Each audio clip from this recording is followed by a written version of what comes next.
Maaring hindi pa ganun kasikat si Mizukoshi sa pandaigdigang entablado.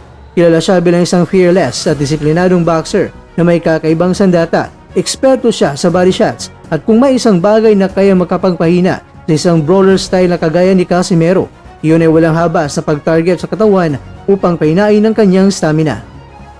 Sa kasalukuyan ay parehong si Casimero at Mizukoshi ay nanggaling sa masakit na pagkatalo mula kay Kyonosuke Kameda. Para silang dalawang mandirigma na kapwa tinikman ang talas ng espada ng isang kalaban, kaya't pareho silang uhaw, gutom at desperadong makabalik sa itaas ng ring.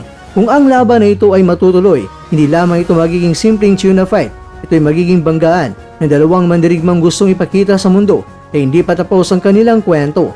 Si Tomo Mizukoshi, 29 anyos, may tangkad na 5'6" at ang kanyang huling timbang ay 121.8 pounds, ay hindi basta-basta. Ang kanyang estilo ay calculated, agresibo at nakatuon sa pagwasak ng depensa ng kalaban gamit ang kanyang malinis, masakit at paulit-ulit na body punches.